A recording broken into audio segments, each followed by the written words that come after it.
ခင်ဗျာဒီစလုံးကိုကြားဘူးလားဒါအောင်မသိရင်တော့တို့မှာ trend တစ်ခုပန်ရဖြစ်နေလိုက်ကျွမ်းကျင်တာမျိုးတော့ဖြစ်ဘူးလိမ့်မယ်ဒီ fear of missing out ဆိုတာကြီးကိုတချို့လူတွေကဘီလင်ကောင်ကြီးဆိုတတ်မှကြတယ်ဥပမာသူကြောင့် social media တွေဆွဲတယ်ဖုန်းတွေဆွဲတယ်အဲ့လိုကြီးဆွဲတော့ညဆိုအေးကြီးပြက်တယ်အာယုံစူးစဲတာခတ်လာတယ်မန်တယ်ဟက်တွေလည်းထိခိုက်တယ်အဲ့လိုမျိုးပေါ့သူတို့ပြောလည်းမှားတော့မှာပါဘူးဒါပေမဲ့တခုရှိဟာဒီ fear of missing out ဆိုတာကြီးဟာကျွန်တော်တို့မကောင်းတာပဲဖြစ်စေတဲ့အရာတခုတော့မဟုတ်ဘူးရေပြီးတော့ကျွန်တော်တို့လူသားတွေအုံနောက်ကလည်းခံစားချက်တွေကိုအားရရင်ရှောက်မထွန်းတော့ဘူးဗျာဥပမာကြောက်တဲ့ဆိုတဲ့ခံစားချက်ကကျွန်တော်တို့ဘေးကင်းစီလိုနားရည်ဆိုတဲ့ခံစားချက်ကကိုယ်ခန္ဓာကိုယ်ရဲ့ပိန်နေရမှာတခုခုဖြစ်နေဆိုတော့လမ်းမျိုးပြောပြဟုတ်ပြီဒါဆိုဒီ fear of missing out ဆိုတာကြီးကဘာအတွက်သုံးနေတာလဲသူနဲ့ဆက်ညင်ပဲဖြစ်တဲ့ join of missing out ဆိုတာကြီးရောဘာကြီးလဲဒီဟာတွေကိုကျွန်တော်ဒီနေ့ပြောပြပေးမယ်တကယ်ဟန်တော့ဖုံမိုဆိုတာကြီးကဒီဖုန်းနေဆိုခြင်းမြင်ရင်မရှိခင်နဲ့မှရှိရယ်ဒါပေမဲ့ဒီ social media ရဲ့အကြမှာသူ့ရဲ့ social တွေကပုံပြီးသိတာတော့လူရဲတခုဆိုရင် social media app တွေကိုလည်းညှို့ထိုးရတာပါဗျာအဲကြောင့်ကျွန်တော်ကဒီဖုံမိုဆိုတာကြီးကကျွန်တော်တို့လူသားကြီးစီမှာဘာလို့ဟိုးရင်ကြတဲ့မှရှိနေလဲဆိုတာကိုအရင်ပြောပြပေးမယ်ခမရလွန်ခဲ့တဲ့နှစ်2000ကိုပြောင်းသွားရလို့တွေးကြည့်လိုက်ခမရပြင်သွားနေတော့ခမရရဲ့ဖွဲ့တွေကအကြောင်းကိစ္စတခုကြောင့်ခမရကိုထားသွားရဆိုတော့ခမရလည်းပြန်လာရောခမရကောင်လည်းမရှိတော့သူတို့ကိုဆက်သွယ်စရာရလို့လည်းဘာမှမရှိဘူးအဲ့တော့ခမရကြားကြိုက်ခွေးစားမွေပေါက်ကင်းထိုးငတ်ပြက်အဲ့လိုຢာရတဲ့ဟာကန်ဆိုလိုကတော့ကလုံးဝကြုံခံပြီးတော့မှတင်းချင်းတင်းနေအဲ့တော့အဲ့ခေတ်တုန်းကတယောက်လေးကြံခဲ့ရတာမဟုတ်အဖွဲတွေကနေဖေထုတ်ခံလဲရတာတွေကချက်ချင်းတည်နေပြီးခံလဲရတယ်လို့ပဲအဲ့တော့ကျွန်တော်ကလူကြီးကြားထဲမှာလူဝင်မဆက်မာတွေဆိုဆိုင်ကြီးနဲ့အဝင်ဝင်ချမဖြစ်မာတွေကြွားပြင်းထုတ်ခံရမာတွေသူများရဟိုးရှိရောက်နေပြီးကိုကနောက်မှပဲကြံခဲ့မအောင်စိတ်ပူတဲ့ဒီ fear of missing out ဆိုတာကြီးကပေါ်လာတယ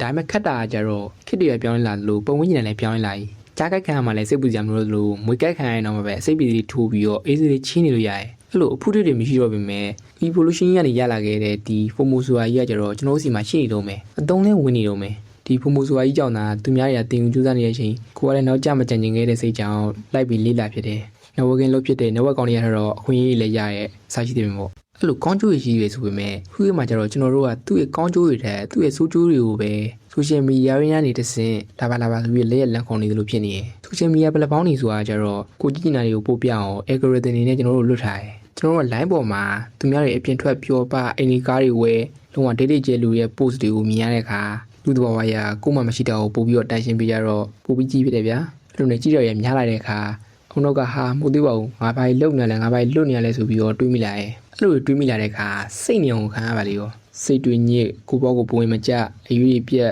်သူများတက်တဲ့တင်တဲ့နေကိုဘူးမတိပါမတိနဲ့လိုက်တက်တော့ပတ်စံနေကုန်ဟုတ်ပြီအားရထားရတော့ခမောက်လည်းတည်တည်မှမထလို့ကျွန်တော်ဒီ self determination theory လေးကိုနည်းနည်းရှင်းပြခြင်းတယ်ဘာလို့လဲဆိုတော့ဒီကောင်ကဖုံမူနဲ့ဆိုရင်လုံးဝ perfect ကပဲဒီ theory ကို1980မှာဒီဝဲနှုတ်ပွေရတင်ပြခဲ့ဒီ theory မှာပြောထားတာဟာ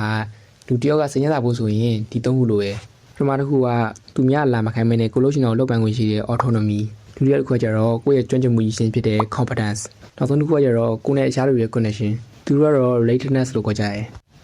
်ဒီကိစ္စစဉ်းစားကြည့်တော့ FOMO ဆိုတာဒီကောင်သုံးကောင်လည်းငယ်ပတ်တက်မှုဖြိုးသွားပြီးမှဖြစ်လာတယ်လို့ပြောလို့ရတယ်ဥပမာနဲ့ရှင်းပြရရင်ဗျာခမရတငယ်ချင်းတွေကခမရကိုမခေါ်ဘဲနဲ့အပြင်သွားတ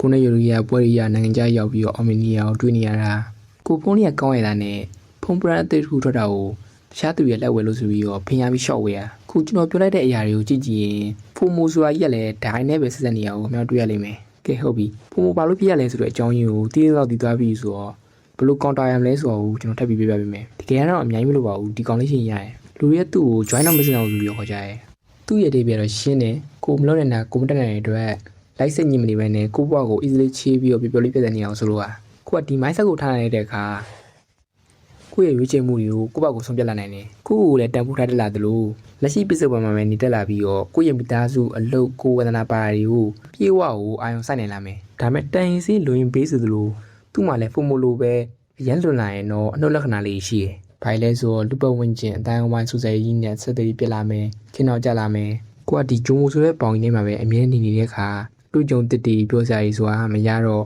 ဘွာကြီးကပြင်းစရာကောင်းလာရဲ့ဗျာနောက်ပြီးရှိသေးတယ်သူတို့လူကြီးဆိုရင်သူတို့လူကြီးနဲ့ပြောဆိုစမ်းမှကြီးကြောက်တာကွန်ဘော့ဆောင်နေပါပဲနေနေတာဟုတ်ဒီဂျုံမိုပဲလက်ညှိုးထိုးပြီးတော့စင်ကြေပိကပ်ပါယူတတ်ကြတယ်ဒီမှာတခုမီးစရာရှိလာကြတော့လူကြီးနဲ့ဝေးရမှနေတတ်တဲ့ intro ပါလေးတွေရောဒီ fear of missing out ဆိုတာယူခံလာရလားတကယ်ကတော့ extrovert ပဲဖြစ်ဖြစ် introvert ပဲဖြစ်ဖြစ်လူတိုင်းကြီးပါဒီ FOMO ဆိုတာကြီးကိုကြုံတွေ့ရတာပဲတချို့သူ့ရင်နာလေးလာတွေ့ကြည့်ရတဲ့ဆိုရင် extrovert တွေကဒီ FOMO ခံစားရတဲ့နေရာမှာပိုးတော်ဆိုရလို့ပြောကြတယ် extrovert ဆိုတာလူကြီးနဲ့ပြောဆိုစံရတွေကိုကြိုက်တော့ပွဲတစ်ခုလွတ်သွားရင်ကိုသူတို့ကောင်းနေမှာမိလောင်နေ introvert ကိုပြန်ဆက်ရရင်ကြတော့သူတို့ extrovert တွေလို့ပွဲတွေပါတက်တော့မကြိုက်ပေမဲ့တကယ်ချင်းတွေကကိုယ့်ကိုအပြင်လျှော့လိုက်ဖို့ခေါ်တဲ့အခါ ကိုကညင်းလိုက်ရင်ကိုနဲ့မပေါင်းချင်မှကြောက်တယ်ပုံမိုးဖြစ်တဲ့ကြရဲအဲကြောင့်ဘာပဲဖြစ်ဖြစ်ဒါလူတိုင်းကြီးပါကြုံရတဲ့အရာတစ်ခုဖြစ်ပေမဲ့လူတယောက်နဲ့တယောက်မတူနိုင်ဘူးဆိုတော့ကျွန်တော်အဓိကပြောချင်တာကဲအဲ့တော့ဆုံးသက်အနေနဲ့ပြောရရင်ဒီ fear of missing out ဆိုကြီးကကျွန်တော်တို့မကောင်းတာပဲဖြစ်တဲ့အရာတစ်ခုမဟုတ်ဘူးကို့မှာဒီခံစားချက်ကြီးရလာတဲ့အခါကိုနောက်ကဟာမဟုတ်ဘူးငါလဲလဲရောနင်းနေပြီဆိုပြီးတော့ကို့တတိပေးနေရလဲဖြစ်နိုင်တယ်ခွင်လန်းနေတကယ်ရေးကြီးတဲ့ information တွေကိုလွတ်မသွားအောင်တတိပေးနေရလဲဖြစ်နေတာပဲဒါပေမဲ့ခုကပိုင်းမှာကျတော့ social media platform တွေကကျွန်တော်တို့ရဲ့ပုံမှုဆိုတာကြီးကိုတုံးနေလာထုံးနေလို့လားကျွန်တော်တို့ကမလိုအပ်တဲ့ຢာကြီးပေါ်မှာတန်ရှင်းပူပြီးပေးမိနေရပါဗျာအဲဒါကြောင့်လည်းကျွန်တော်တို့ဒီဂျုံမိုဆိုတဲ့ကောင်သုံးပြီးတော့